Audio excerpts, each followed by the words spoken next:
durante toda a nossa reunião. Não apenas os bons amigos nos auxiliem nas palavras, mas principalmente também no entendimento do tema que nos reúne hoje e que pode ser chamado de o Cristo Consolador ou o Consolador Prometido. Jesus, em diversos momentos, teve o cuidado de preparar os discípulos para os acontecimentos que viriam em função da tarefa que ele trazia. Muito especialmente, ele os alertava de que ele, em algum momento, teria que partir, porque a humanidade não tinha condições de entendê-lo. Ele estava perseguido, era sabido dos discípulos. Os doutores da lei se sentiam ameaçados com a sua presença. E todas as vezes que Jesus tocava no assunto, os discípulos ficavam preocupados, acabrunhados, chateados com aquilo.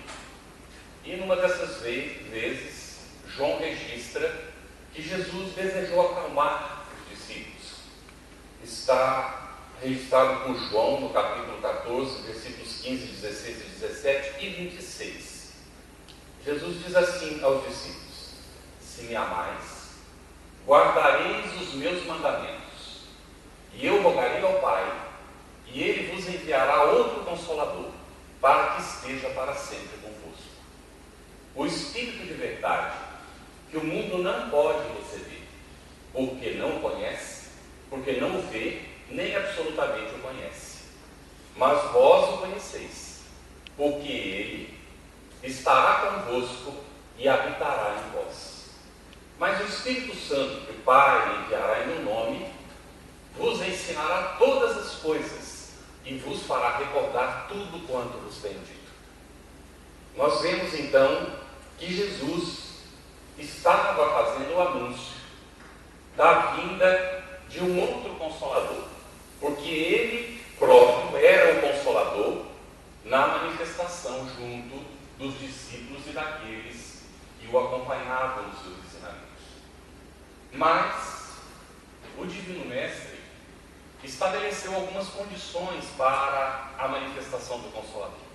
E é fundamental entender essas condições para que nós possamos compreender não só o que é o Consolador, mas também possamos entender quando é que efetivamente ele se manifestou para a humanidade.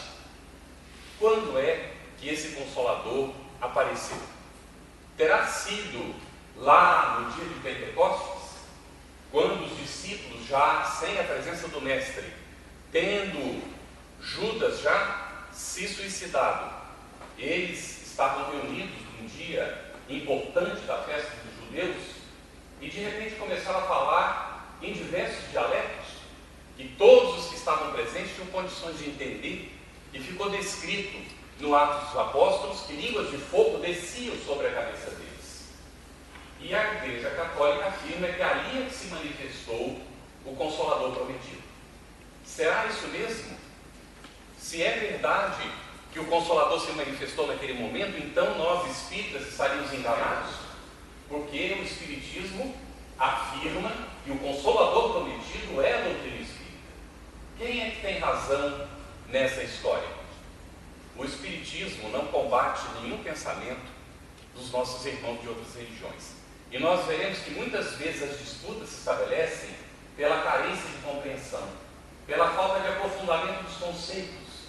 E nós vamos observar que, em realidade, os dois posicionamentos estão corretos. Mas como nós vamos conciliar isso? Primeiro, vamos entender efetivamente o que é o Consolador. Jesus estabeleceu duas condições para a manifestação do Consolador. Primeiro, se me amais, é a primeira condição. Muitas vezes nós lemos e passamos em branco na leitura. Vamos direto ao que nos interessa e não vemos o detalhe. O detalhe é: se me amais, essa é a primeira condição. Para receber o Consolador é preciso amar o Cristo. Se não há amor ao Cristo, não há a manifestação do Consolador. Aí ele continua: guardareis os meus mandamentos. Algumas pessoas poderiam pensar, e a gente mesmo, na nossa infância, espiritual, devemos ter pensado assim: guardar é pegar e colocar na gaveta, não é? Fecha a gaveta com chave, inclusive para ninguém roubar. Mas esse guardar os meus mandamentos tem um significado muito mais profundo. É colocar o ensinamento dentro do coração e utilizar esse ensinamento. Ou seja, guardar no sentido de obedecer, de atender, de seguir. Então é preciso amar o Cristo e é preciso seguir os seus ensinamentos. São as duas condições. E ele vai continuar então fazendo depois as assertivas relacionadas com a sequência da mensagem que ele traz. Quais são as características desse Consolador? Ele vai dizer assim: se me amais, guardareis os meus mandamentos, e eu rogarei ao Pai, e ele vos enviará um outro Consolador, para que esteja para sempre convosco. O primeiro Consolador não podia ficar para sempre, era Jesus, ele ia partir, mas o outro Consolador ficaria para sempre. Aí nós vamos olhar a história da humanidade. Efetivamente, o Consolador que se manifestou no dia de Pentecostes, se ele se manifestou lá, permaneceu para sempre conosco? Nós vamos olhar a história e vamos ver que naqueles primeiros momentos do cristianismo nascente, até mais ou menos 300 anos depois do Cristo, havia a manifestação dos Espíritos nas reuniões comuns dos cristãos. Era natural a manifestação dos Espíritos. Eles se levantavam para falar para a Assembleia e os Espíritos falavam através das pessoas, que eram chamados profetas. Não tinha o nome de médium como hoje no Espiritismo. Eram conhecidos como os profetas, os que ensinavam, os que tinham o dom da palavra, a capacidade de transmitir o conhecimento da lei divina. E aquilo era muito comum. Mas nós vamos observar que mais ou menos depois de 300 anos, com Constantino, que vai ser o corolário de todo um período histórico muito interessante, em que a igreja, que é simplesmente a reunião de pessoas, vai se transformando cada vez mais num templo de pedra. Porque a igreja, na acepção original, é o encontro das pessoas. Por exemplo, agora mesmo nós estamos reunidos em igreja. É a assembleia daqueles que se reúnem para o estudo do tema, para aprender a respeito da lei divina. Uma vez que a Assembleia se dissolve, naquele tempo a igreja estava dissolvida. Tanto é que o primeiro local de reunião não tinha o nome de igreja. Era chamado a Casa do Caminho. E não tinha nada a ver com a igreja. A igreja havia quando as pessoas chegavam e entravam no salão, para ouvir os discípulos e as pessoas que os ensinavam e falavam para eles. Então, com o tempo, nós fomos perdendo esse contato com essa vivência mais espontânea do contato com os Espíritos, da reunião e assembleia, e começamos a construir os locais que foram se multiplicando. Houve um momento que havia 7 principais igrejas e muitas outras. E as igrejas passaram a ser chamadas de igrejas independentemente da presença das pessoas. Por isso esses templos, que com o tempo acabaram ficando vazios, porque já não atendem mais às demandas e necessidades espirituais das pessoas. Mas naquele tempo também começaram a hierarquizar a relação. Já Jesus estabeleceu algumas funções dentro dos discípulos. E aliás é importante destacar, nós consideramos, está colocado nos Atos dos Apóstolos, está no Evangelho registrado, 12 discípulos. No entanto, eram todos homens, e nós fomos levados a perguntar onde estavam as mulheres. Elas são referidas ali no Evangelho, mas não são consideradas discípulas. Por que elas não eram discípulas de Jesus? Será que Jesus realmente só escolheu homens? Ele, que em diversos momentos, e aliás foi o inaugurador da defesa da mulher, defendeu os interesses da mulher em vários momentos.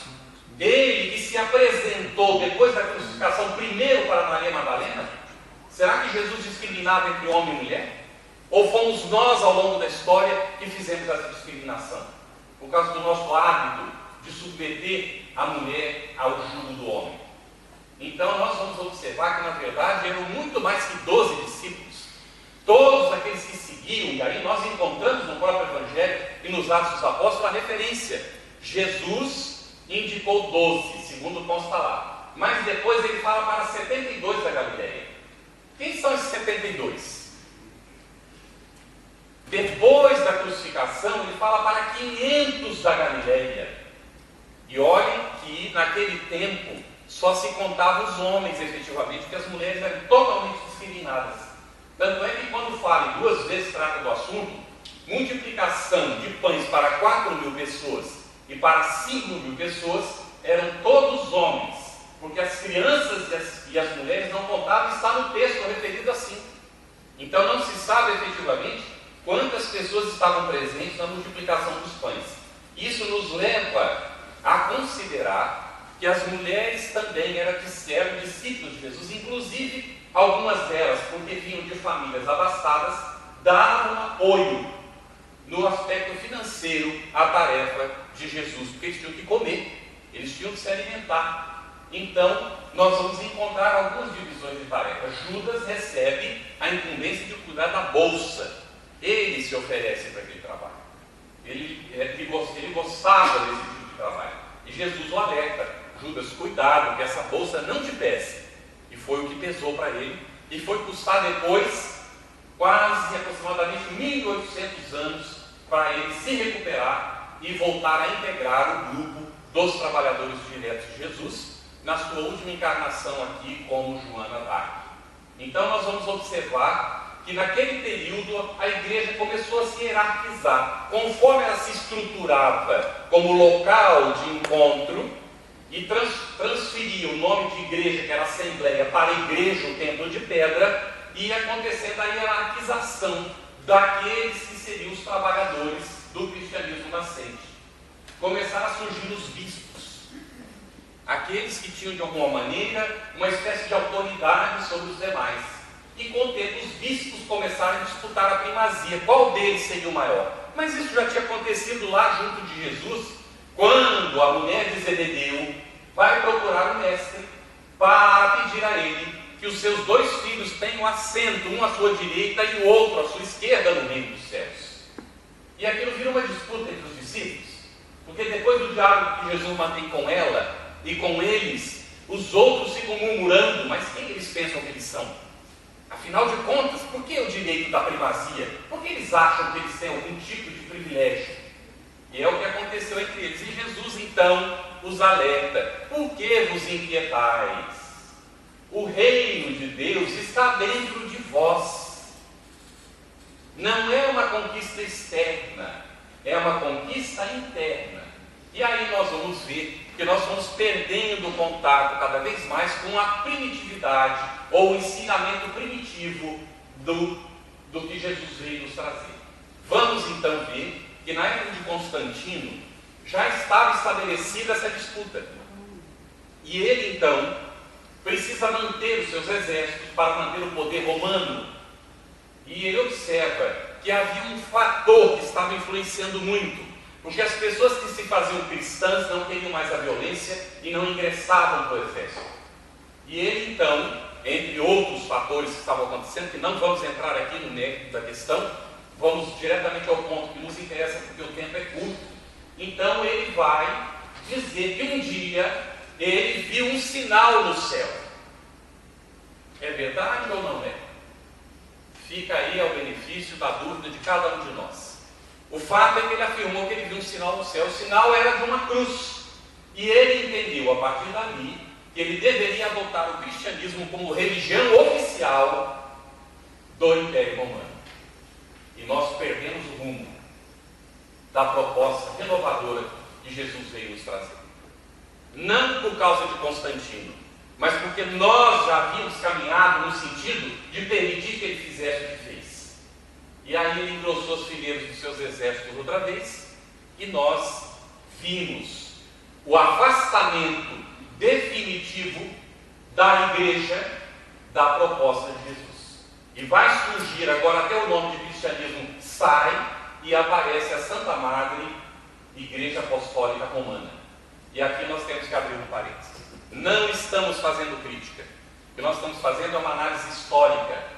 Nós somos reencarnacionistas. Pode ser que alguém na sala não seja, mas o espírita é reencarnacionista.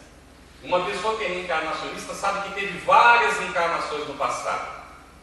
E com certeza, esse que vos fala foi padre mais de uma vez. E provavelmente deu contribuição lá no passado para a criação da igreja. E agora tem a necessidade de esclarecer o engano que nós cometemos juntos lá no passado.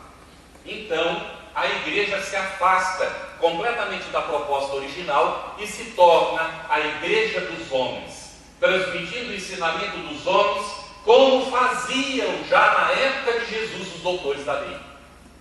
Ele alertou todo o tempo para isso. E então nós nos afastamos da proposta do Consolador. Não havia a humanidade amadurecido ainda para ficar com o Consolador. Mas ele não se manifestou no Pentecostes? Sim, se manifestou.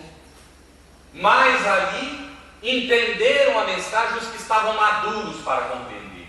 Os que não estavam maduros olhavam para eles e diziam aos discípulos e comentavam que eles estão bêbados. Esses aí não estão bem não.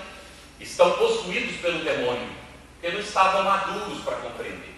Somente os amadurecidos do ponto de vista espiritual, e Allan Kardec coloca isso muito claramente. A questão da compreensão do Espiritismo não é uma questão intelectual, não é uma questão de amadurecimento no campo da intelectualidade, mas o amadurecimento do sentido moral. É preciso ter maturidade moral para poder entender essa proposta renovadora, e foi sim assim sempre, desde a época de Jesus. Então, o mestre falou para os discípulos, falou para o povo, aqueles que estavam prontos compreenderam a mensagem, tiveram as suas lutas, suas dificuldades. O próprio Pedro, para conseguir entender a proposta, negou a Jesus, e só depois da negação é que a ficha caiu para ele, usando uma linguagem popular.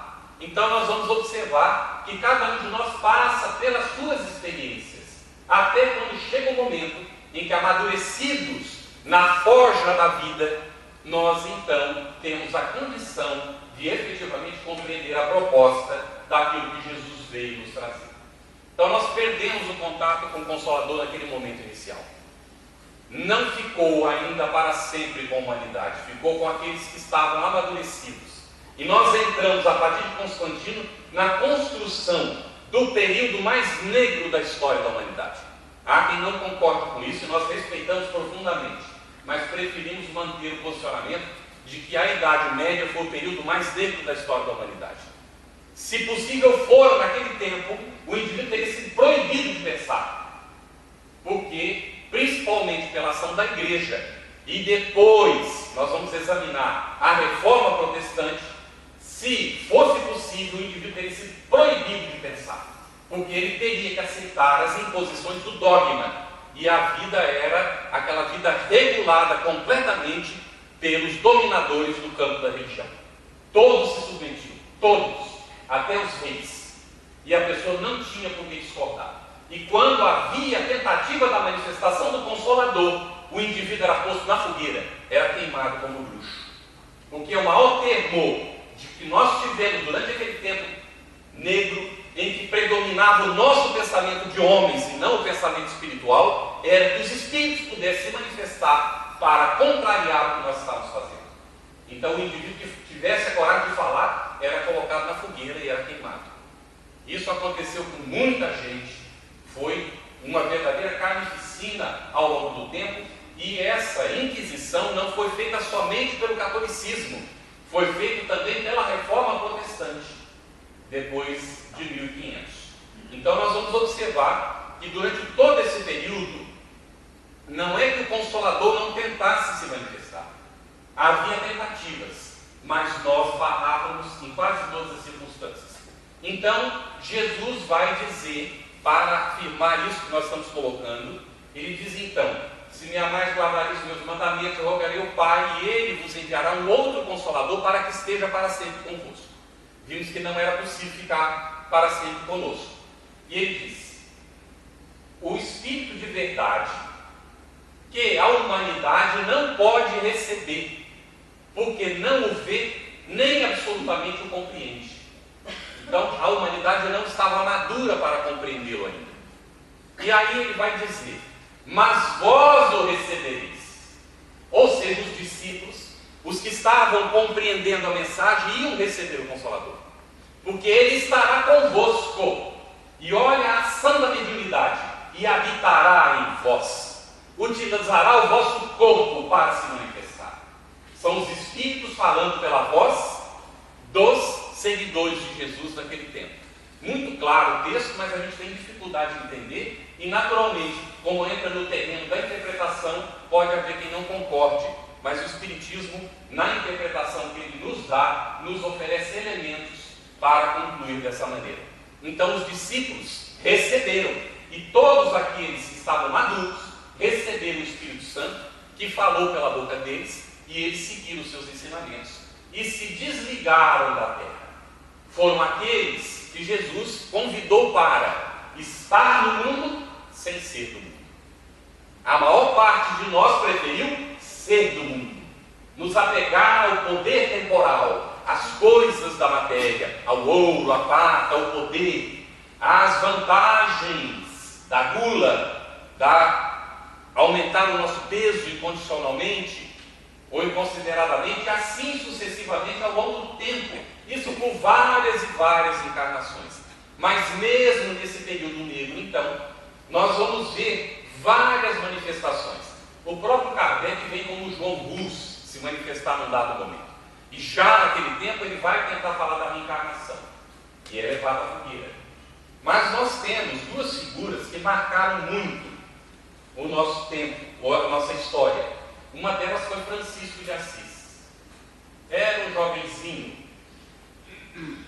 Ele, num dado momento, estava ansioso, era muito católico, para ir para as cruzadas, para lutar contra os hereges, os árabes, para convencê-los da excelência do cristianismo. E nesse período ele começou a ouvir vozes. Ele não entendia o que eram essas vozes. E as vozes diziam a ele que não era para aquela cruzada que ele tinha que ir, ele precisava era fazer a reforma da igreja. Ele não conseguia entender no primeiro momento. Passou por diversas dificuldades para poder compreender isso.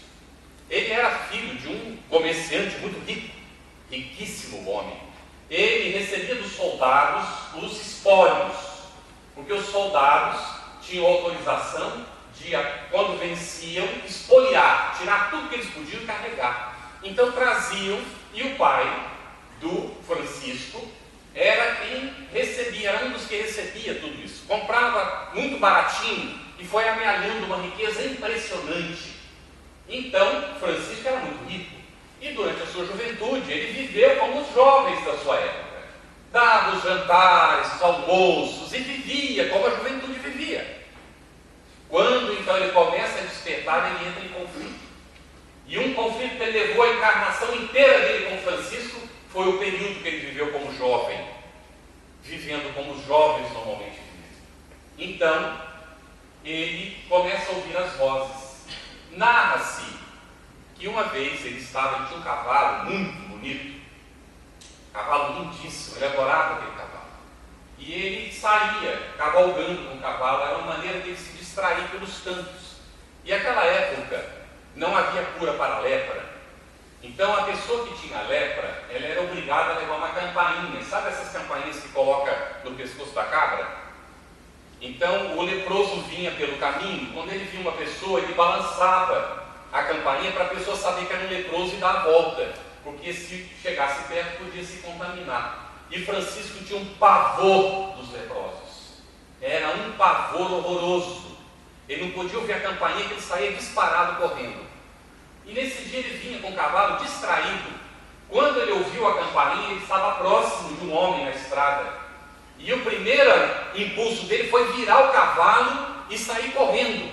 Mas algo chamou a atenção nele no homem. O homem estava parado diante dele, como ele estava se aproximando, o homem estendeu a mão, uma mão carcomida. E ele então viu, antes de virar o cavalo, que a mão estava estendida. Teve o conflito. Ele então se aproximou mais, tirou uma moeda, e ele era rico, andava com uma bolsinha de moedas, e atirou na mão do homem. E aí virou o cavalo para sair disparada. Lá adiante, ele olhou para trás e o homem continuava com a mão estendida. Ele então sentiu o aumento do conflito. Ele não podia continuar correndo. Ele voltou com o cavalo, chegou próximo e desceu. Aí nós já não sabemos onde é que entra a lenda e onde entra a realidade. O fato é que se simboliza o reencontro de Jesus, ou de Francisco, que foi João o Evangelista, com o Cristo. Ele desce do cavalo, se aproxima do homem que agora recolhe a mão e ele consegue ver as faces do homem. Os dentes estão à vista, os lábios estão carcomidos. Ele se aproxima e dá um beijo nos dentes que aparecem do homem. E naquela hora ele vê o Cristo diante dele. Disse que a partir de então, Francisco tomou a decisão de abandonar a opulência. Ele vai, tira toda a roupa diante das pessoas e vai receber o manto da igreja. Olha o símbolo, que é o bispo do local, que estava com um casaco todo de peles, o cobre a vergonha dele, como costuma se dizer, e ele pega o casaco de peles e entrega para o pobre que estava ali ao lado e sai andando pela neve, descalço, sem roupa, e vai reconstruir a igreja que estava próxima de Assis, que estava abandonada, toda a ruínas, porque ele ainda não tinha entendido a mensagem. Conforme ele vai realizando o trabalho, botando uma roupa muito simples, amarrando na cintura uma corda, ele começa a receber os amigos, os companheiros da juventude, as pessoas que começam a despertar. E só mais tarde ele vai compreender que a reforma que ele tinha que fazer não era daquela igrejinha, mas era a reforma da igreja do Cristo. E há a tentativa então de que o Consolador de novo se manifeste. E quando ele está com o Papa, que ele apresenta a proposta e o Papa finalmente beija os seus pés, há então os bispos cochichando por trás. É uma estratégia política dele. Ele não beijaria os pés de uma pessoa assim se não houvesse alguma razão. Porque nós somos cheios de interesses.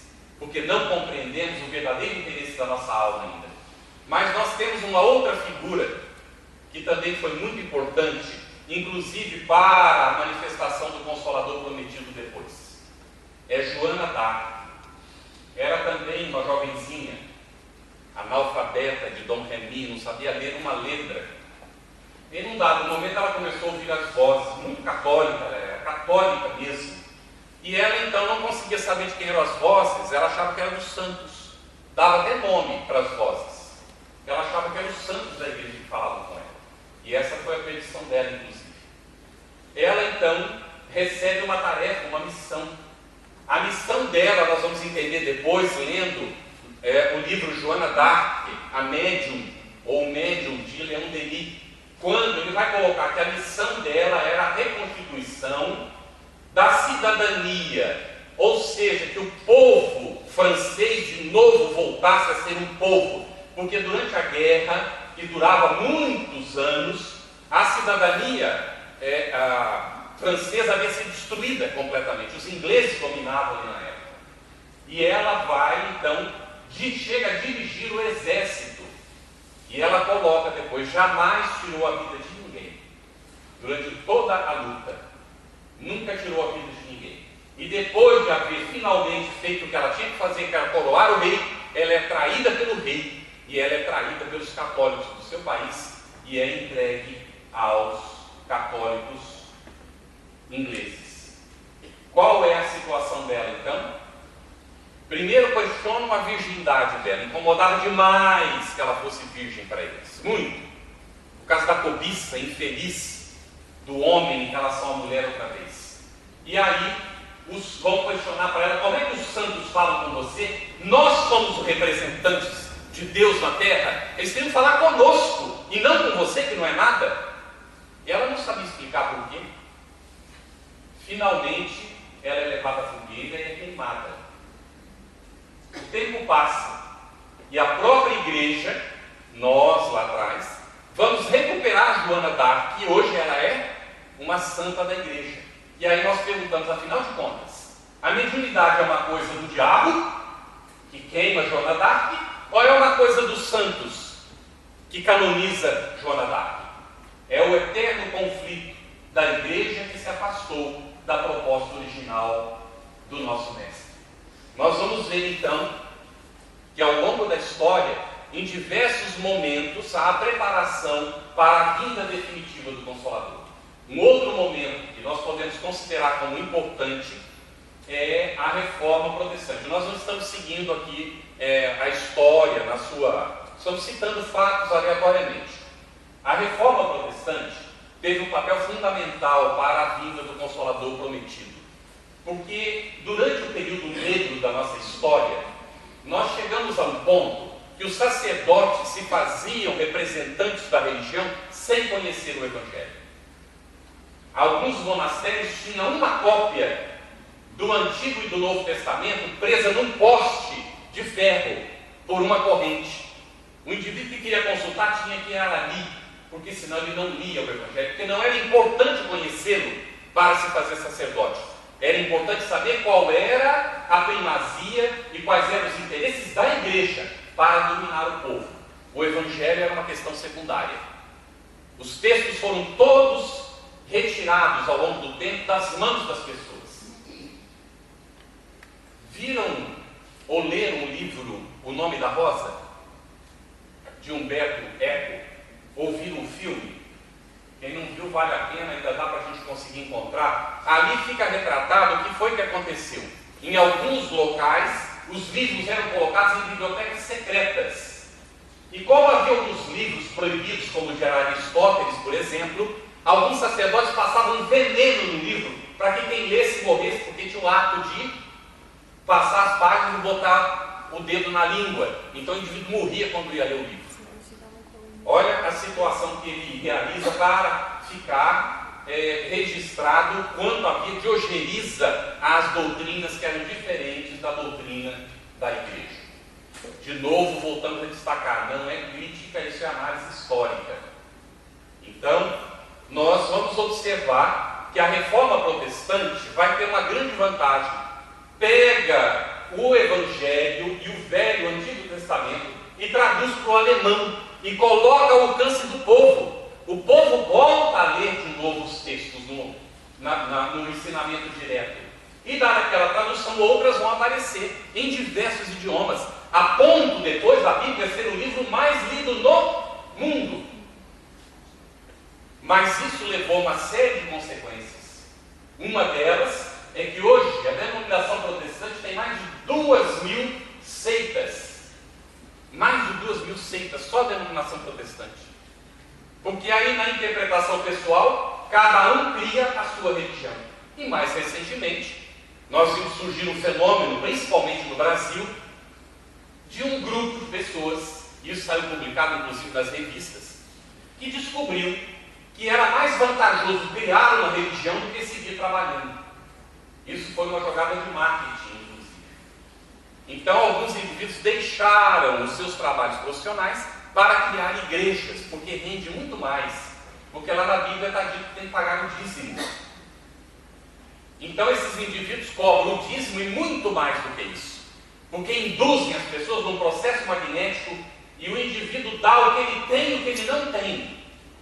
Inclusive, num sermão que foi assistido por um companheiro nosso, que a mãe dele estava fanatizada, teve que fazer um tratamento psicológico para escapar disso, e no período da recuperação, o psicólogo orientou para levá-la acompanhada, para que ela pudesse tirar as conclusões dela, agora que ela estava equilibrada de novo.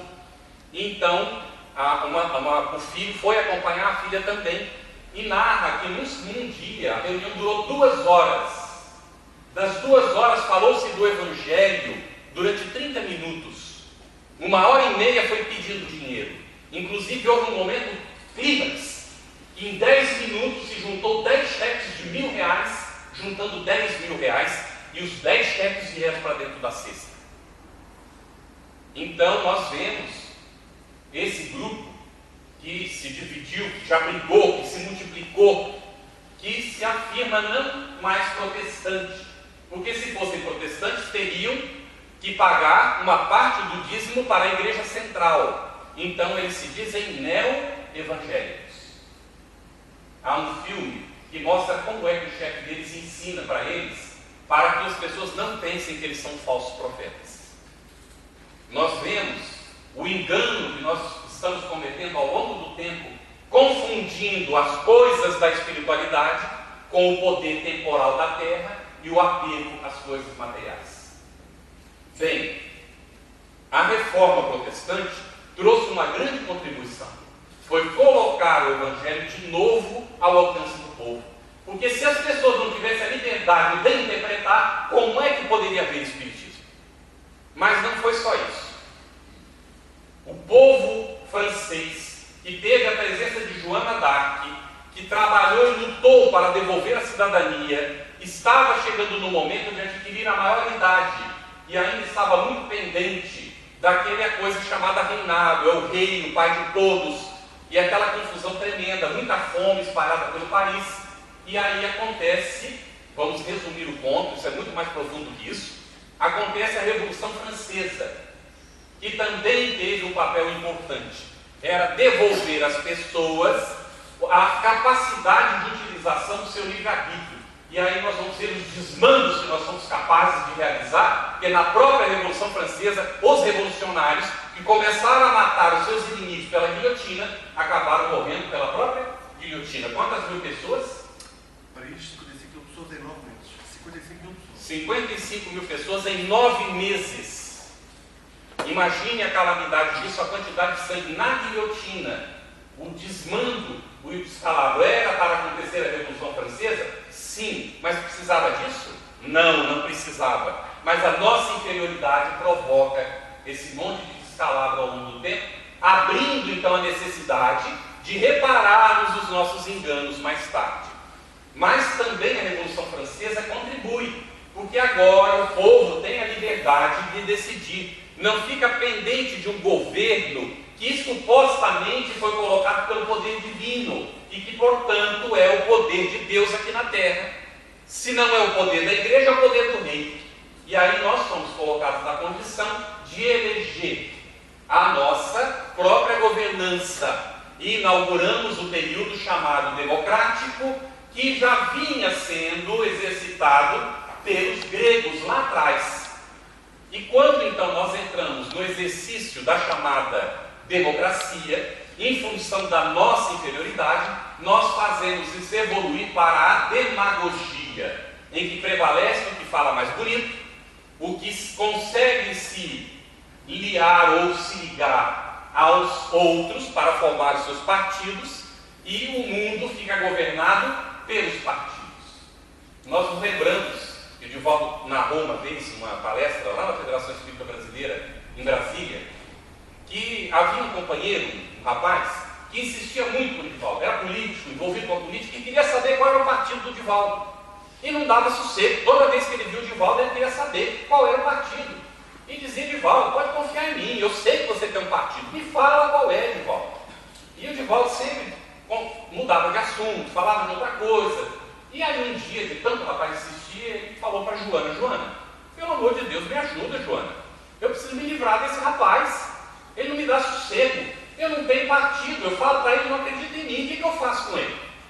Divaldo, faz o seguinte: da próxima vez que ele se apresentar, você diz para ele que você não é dos partidos, Divaldo, você é dos inteiros. Então nós ainda estamos nos governando pelos partidos. O dia que nós entendermos que os partidos são divisões, facções para defender interesses pessoais ou de grupo, então nós trabalharemos para os inteiros. Quando chegar esse momento, nós estaremos na era da regeneração com toda a plenitude. Por enquanto, nós ainda estamos entrando nessa era. Então, nós vamos observar que a humanidade foi se preparando, foi sendo preparada ao longo do tempo para receber o Consolador. Finalmente, então, nós vamos ver Jesus colocando para os discípulos, logo em seguida ele diz assim: mas o Espírito Santo, que o Pai enviará em meu nome, vos ensinará todas as coisas. Vamos parar aí. Vai ensinar todas as coisas? Quer dizer que Jesus não ensinou tudo? Ele ensinou tudo? Olha um momento interessante. Ele diz assim aos discípulos, estavam espantados com o que Jesus realizava, não é? Ele diz assim: podeis fazer tudo que eu faço e mais ainda. Ou seja, ele não fez tudo o que ele podia fazer. O que ele estava fazendo era muito pouco diante do que ele podia. Mas nós não tínhamos condições, nós não estávamos preparados. Então ele fez o que era necessário, aquilo que era possível, mas havia muito mais para fazer. Então ele não podia ensinar tudo. Paulo vai fazer uma afirmativa muito interessante quando ele diz assim: vos falo do Evangelho como a gente dá leite às crianças. Ou seja, muito simples, sem profundidade, porque a criança, se não receber leite, ela não tem como se alimentar, ela não está preparada. É preciso preparar a criança para o alimento sólido. Então, por enquanto, ele falava para aquelas pessoas que estavam recebendo epístola como se eles fossem crianças espirituais, porque não tinham maturidade para compreender mais do que aquilo. Então Paulo entendeu a mensagem de Jesus na sua plena profundidade. Tanto é que Paulo fez a sua transformação de uma maneira impressionante, homem comum do mundo que era, e foi depois de decapitado, recebido pelo próprio Jesus, conforme está em Paulo e Estevão. Quem não leu ainda, esse livro é simplesmente magnífico, na psicografia de Chico Xavier, e o espírito que dita o livro é Emmanuel, quem escreve o livro. Nós vamos então encontrar a humanidade já mais madura, mais avançada, e Allan Kardec escreve: era preciso que inclusive a ciência avançasse. Vamos examinar rapidamente a situação da ciência. Ela era totalmente submetida à igreja. Quando Galileu Galilei vai tentar argumentar e demonstrar que não era a Terra o centro do universo, ele é convidado, entre aspas, não é, a abjurar da sua ideia, porque senão ele seria morto. Então ele fala, né, que ele abjura, e aí dizem que ele fala nas entrelinhas: mas que ela se move, se move. Nós levamos um tempo, não é, para depois concluir, e só recentemente foi João Paulo II, não foi? Que fez a meia-culpa e retirou essa coisa horrorosa que era o dogma de que a Terra ainda era o centro do universo, perdurava até agora há pouco. Então, é muito difícil mudar. Qual é a grande dificuldade? Kardec examinou o assunto. É quando nós criamos os dogmas e queremos que o mundo pare conforme o nosso dogma é estático. Então, quando nós fazemos isso, nós vamos perder o bonde da história, porque a humanidade seguirá avançando. E é por isso que Kardec vai dizer: se algum dia a ciência demonstrar que o espiritismo está em equívoco em algum ponto, o espiritismo renuncia e segue com a ciência. Então nós precisamos ser evolutivos. A ciência estava submetida, não podia haver pensamento diferente daquele que estava estabelecido pelo sacerdócio. Então foi muito difícil. Quando a ciência começou a escapar, nós já pelo século XVII, XVIII, não é mais propriamente século XVIII, mas no século XIX é que a gente vai ver mais com firmeza a ciência escapando do jugo da Igreja Católica. Então o que nós vamos encontrar? Nós vamos encontrar aquelas pessoas que não aceitam aquele Deus dogmático e afirmando então que Deus não existe. Não é que sejam ateus propriamente. E Allan Kardec ainda coloca a problemática de muitas dessas pessoas, não é que elas não aceitem, é a forma como nós falamos de Deus para elas. Porque se fosse de uma maneira racional, lógica, essas pessoas são lógicas, uma boa parte delas aceitariam a ideia de Deus. O problema é que ele impor: Deus existe, você não pode questionar. Aí nós vamos encontrar no Evangelho segundo o Espiritismo que nós devemos aceitar que Deus existe, crer em Deus, mas sabendo por quê. Ou seja, nós não estamos obrigados, e Deus não nos obriga nem a acreditar que Ele existe, se a gente não tem condição para isso. Porque o que vale na colocação de Allan Kardec com os espíritos superiores é a caridade que o indivíduo faz, e não a crença que ele tem. Porque se o indivíduo é caridoso, ele é um verdadeiro filho de Deus, porque ele ajuda os outros filhos de Deus, que são seus irmãos, ainda que ele não pense que são seus irmãos. O que importa o que ele pensa, o que interessa é o que ele vive dentro dele. Ele está vivendo a fraternidade. E nós vamos escapar, então, do jugo impositivo da religião com a vinda definitiva do Consolador. A humanidade estava mais preparada. Nós vamos, então, nos remeter para um período. Não é que as manifestações não acontecessem antes, o próprio Allan Kardec faz um levantamento, está na Revista Espírita, da manifestação dos espíritos num período anterior a Hydesville. Mas o fenômeno de Hydesville ficou muito conhecido. Era uma vilinha no condado de Nova York, nos Estados Unidos, e ali uma família se muda e não tem sossego. Os móveis se mexem, há muito barulho, eles procuram por todo lado, não encontram nada, chamam os vizinhos. Aquilo vai se repetindo ao longo dos dias. Haviam duas jovenzinhas na família. A mais novinha delas, deveria ter uns 12 anos, num dado momento, um dia que estava cheio de vizinhos, ela disse assim: isso é igual o pé grande.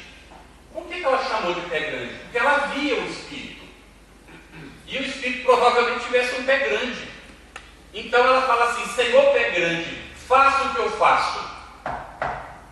Imediatamente se ouviu. Pá, pá. E se iniciou então a tipologia, a comunicação pela tipologia com o mundo espiritual. E aí aconteceu uma coisa muito interessante, porque não foi uma teoria inventada por ninguém.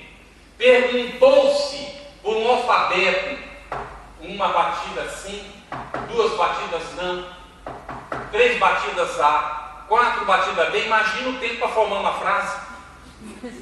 Mas aí se formou porque perguntou-se: quem é você? E ele respondeu: eu sou o espírito de um mascate que foi assassinado nesta casa pelos antigos moradores daqui.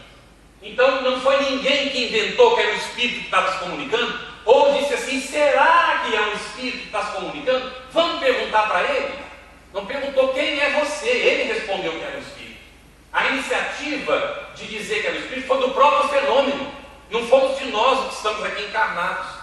Isso é que é difícil de algumas pessoas engolirem e aceitarem, mas é o fato, é isso que aconteceu. E a partir dali, então, aquele fenômeno começa a se espalhar por todos os Estados Unidos e vai alcançar a Europa. E quando alcança a Europa, vira uma brincadeira de salão. Há uma charge, inclusive, hoje em dia as pessoas ficam adictas a quê? A internet, não é isso? Perdem horas de sono, presas na internet, ou diante da televisão, alguma coisa assim. Naquele tempo não tinha internet, não tinha televisão. Então as pessoas iam para os salões, cafeterias, bares, tinham umas mesinhas pequenas de 3 pés e eles ficavam brincando com a mesa, fazendo perguntas tontas, do tipo assim: eu vou me casar? As mocinhas sempre queriam saber isso. Eu vou me casar? Quantas moedas eu tenho no bolso? Quantos filhos eu tenho? O mais velho tem quantos anos? Essas bobagens. Era essa brincadeira. Tem uma charge que coloca, inclusive, um indivíduo com um narigão desse tamanho, e ele está lá com as mãos em cima da mesinha, não tira a mão da mesa, e tem uma mulher ajudando ele a limpar o nariz, porque ele não para nem para isso. Então nós vamos observar que aquilo virou uma brincadeira de salão. Até que começaram também a se reunir nas casas das famílias. E é para uma reunião dessas que Hipólito Leão de Nizar Rivaio é convidado pela primeira vez. Ele, como era uma pessoa que gostava de ver para tirar as próprias conclusões, não acreditava no que falava, ele foi lá para ver. E quando ele chegou lá, aí começou a nossa história. Ele começou a levar perguntas outras, diferentes do que eram habituais. E descobriu depois que haviam pessoas que já faziam isso. Didier, que foi um livreiro, que era chamado na época livreiro, que editou as obras de Kardec, Didier tinha um grupo de pessoas, já tinha reunido 50 cadernos com perguntas e respostas, que colocaram na mão de Hipólito Leão de Nizar Rivaio. Com essas perguntas e outras que ele fez, que ele foi checando aquelas perguntas com outros médios, ele então publicou, a 18 de abril de 1857, a primeira edição do Livro dos Espíritos, com 501 perguntas. Em 1860, vai sair a segunda edição do Livro dos Espíritos, agora, já com 1019 perguntas, ou 1018, porque é uma falha de numeração, mas na verdade são aproximadamente 1200 perguntas, porque algumas se desdobram, tratando dos assuntos os mais variados do conhecimento humano. Começa pela filosofia e toca na ciência em diversos momentos. É uma doutrina psicológica que trata da alma, no momento em que a psicologia, que é o estudo da psique, havia perdido o contato com a alma, principalmente pelo trabalho de Freud. Nós vamos ver então o Espiritismo recuperando o conhecimento da humanidade e o Espiritismo ensinando coisas que Jesus naquela época não pôde ensinar, porque a humanidade não estava madura para compreender. Por exemplo, já diziam os hinduístas, e era um ensinamento secreto, que o processo evolutivo do ser começa lá pelo reino mineral, passa pelo vegetal, o princípio espiritual vai habitar o reino animal, e aí o Espiritismo vai trazer para nós o quarto reino, o reino hominal. E Jesus havia nos anunciado o reino de Deus, o reino angelical, para o qual nós estamos caminhando. Então são 5 reinos na natureza e não apenas 3. Então nós vamos observar que o Espiritismo vai abastecer a nossa capacidade de compreensão da proposta renovadora de Jesus, e me permitam, os companheiros, as companheiras que nos ouvem aqui, não foi religiosa em nenhum momento do seu trabalho. Jesus utilizava o templo para pregar, quando era conveniente, porque as pessoas se reuniam ali. Mas ele também falava no morro.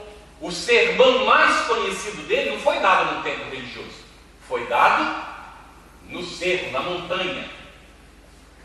O discurso magnífico que ele faz, com a presença de não sei quantas pessoas, é de dentro de uma barca. Muitas vezes Jesus falou para os discípulos na natureza. Um dos ensinamentos mais profundos que ele vai nos trazer, ele vai apresentar para uma mulher. Mas isso nós vamos deixar para daqui a pouquinho.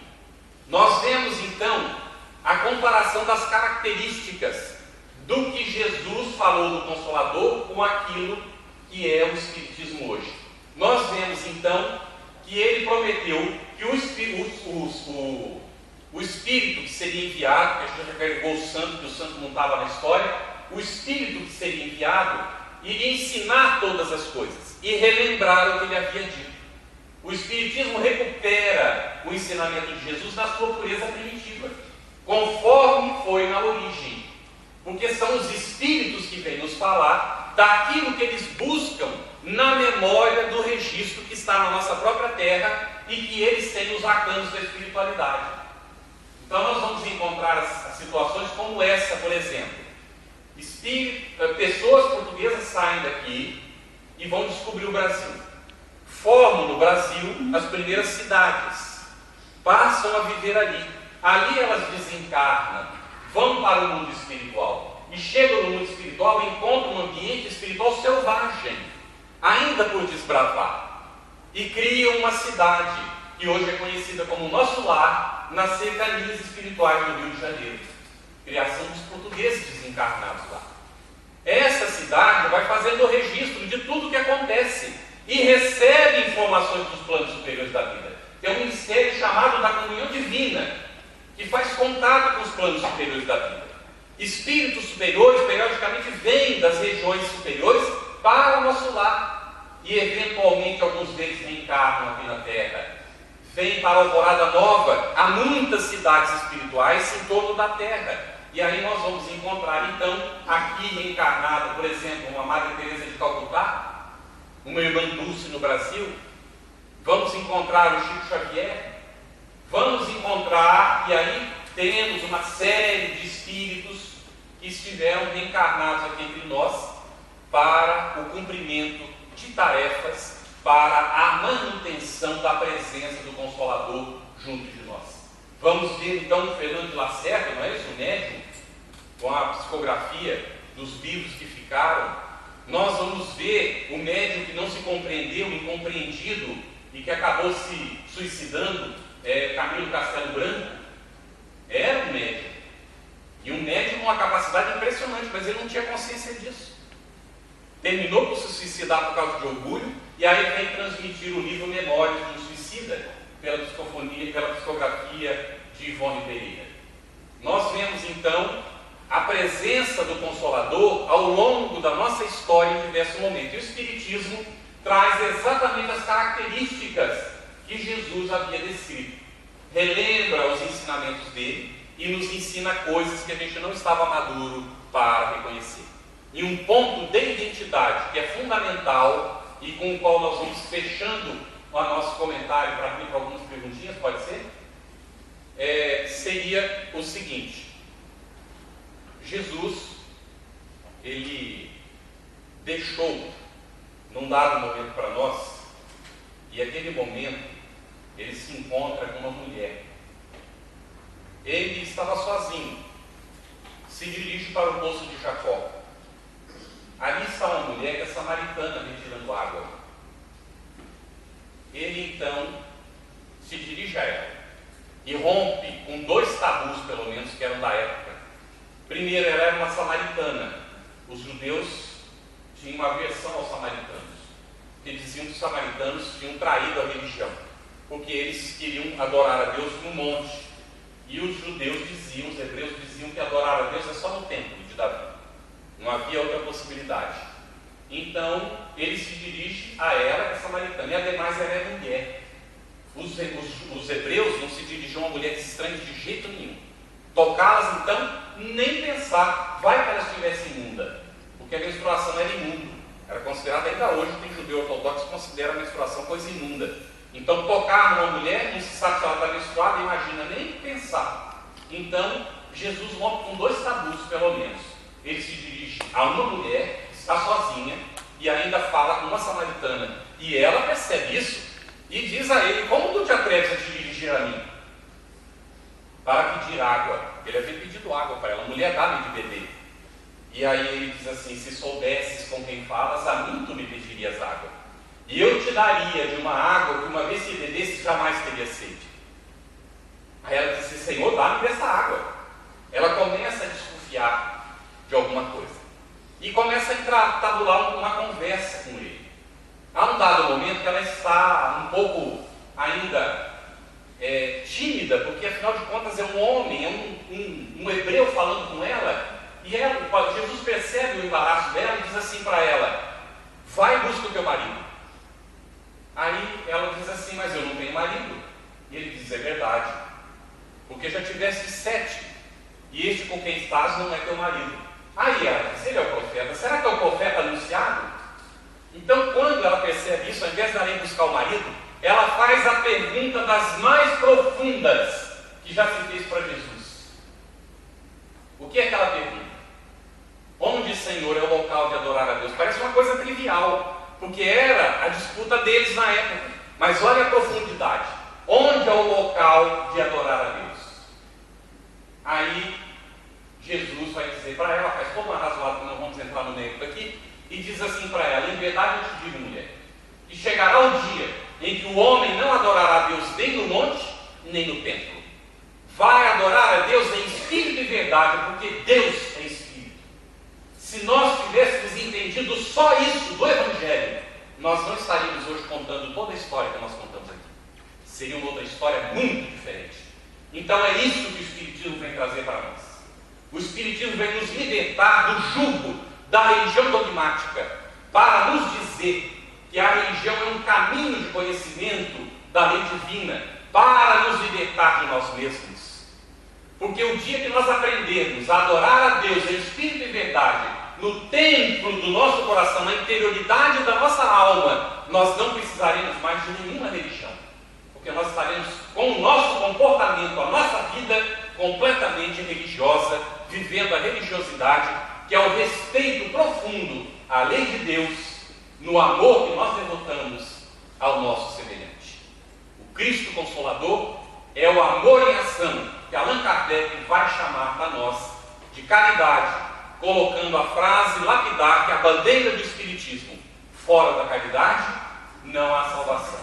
Essa irmana todas as criaturas, todos os seres, independente de que eles sejam religiosos ou não, que sejam ateus ou cientistas, que sejam filósofos ou psicólogos, que não tenham nenhum tipo de religião, que sejam as pessoas mais importantes do mundo ou uma pessoa apagadíssima, porque isso não interessa do ponto de vista espiritual. O que conta é aquilo que nós somos dentro de nós.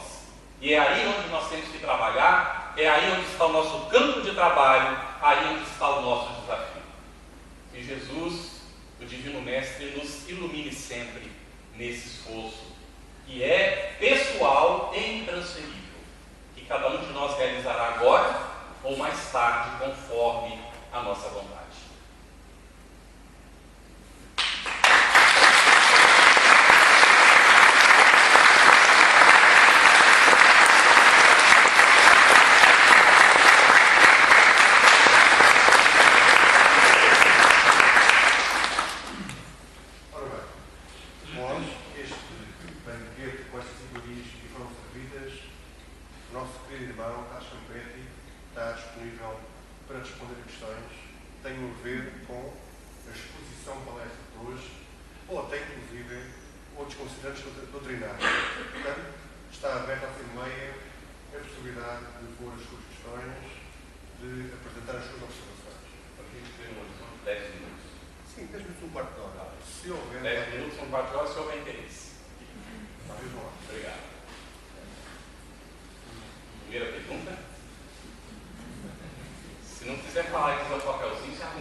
Somos batizados. Qual é a verdadeira relação o batismo? O batismo, ele tem origem lá no passado, e quem batizava e tem registro no Evangelho era João, é chamado inclusive João Batista. João batizava no rio, e aquele batismo de João, ele mesmo dizia que era um batismo que ele fazia por agora, porque viria aquele depois dele que instituiria o batismo de fogo. Isso é que ele coloca claramente. Como era o batismo de João? A pessoa chegava, as pessoas estavam reunidas em volta e faziam uma confissão dos seus enganos. Não eram pecados, não entendido como pecados para João, eram entendidos como equívocos. A pessoa se equivocou, ela chega na frente da comunidade e se retrata: olha, eu cometi tais e tais e tais enganos, e se comprometia a não se enganar mais.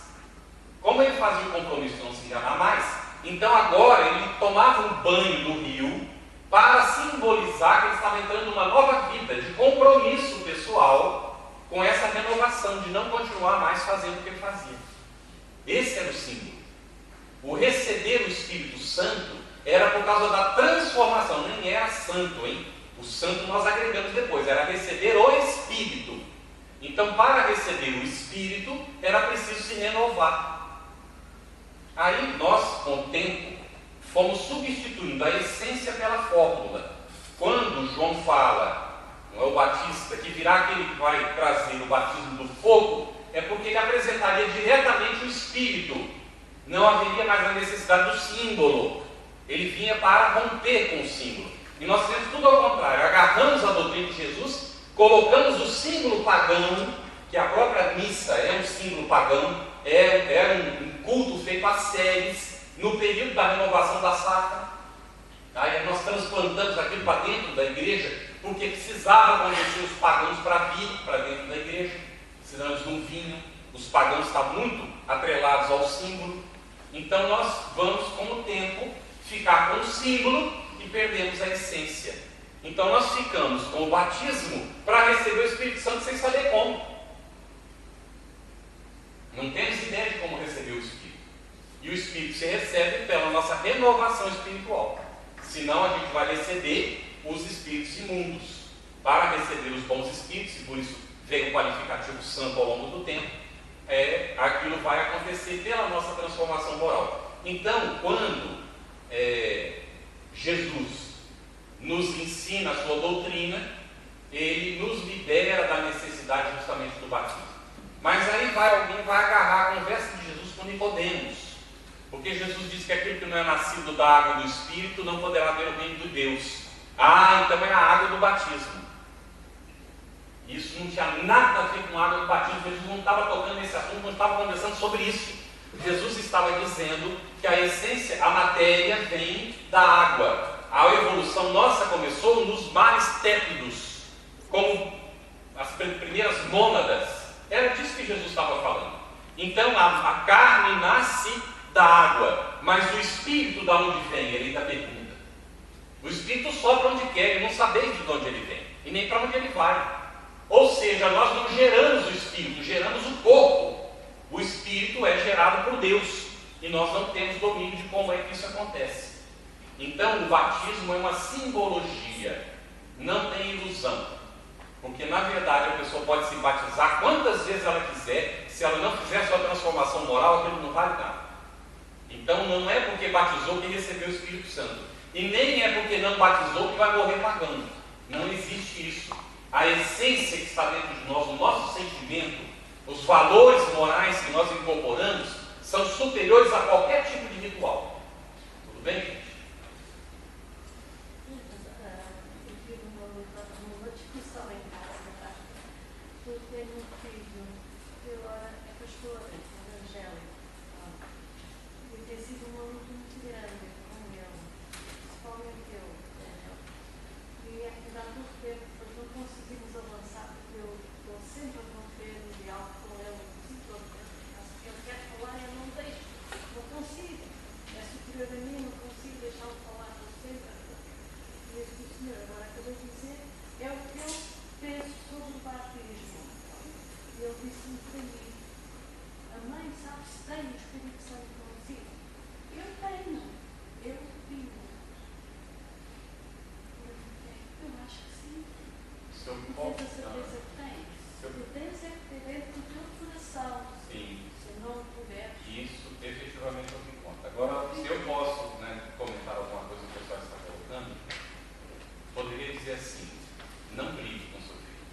ame o seu filho. Não vale a pena brigar. E nem querer convencê-lo. Mas a senhora tem o direito de dizer a ele que também não queira convencê-la. Não é? Porque a problemática, e agora vamos explicar para a gente poder entender. Por que é que os protestantes, principalmente, têm uma necessidade que chega a ser visceral de convencer os outros a se tornarem protestantes? Porque eles estão inseguros sobre a própria doutrina deles. Então eles precisam convencer o maior número de pessoas. Isso é psicológico, eles não têm racionalização sobre isso. Isso é automático. A necessidade de convencer o maior número de pessoas para poder então afirmar, olha, todo mundo aceita, olha quanta gente aceita, então nós estamos com a verdade. Porque não tem base lógica, não é racional o que é examinado. Nós estamos vivendo a época do despertar da consciência. E é muito difícil um indivíduo, no tempo do despertar da consciência, adotar esse tipo de religião que não permite o livre pensar. Então, é uma recrudescência. E, naturalmente, muitos dos eleitos nos últimos tempos serão tentados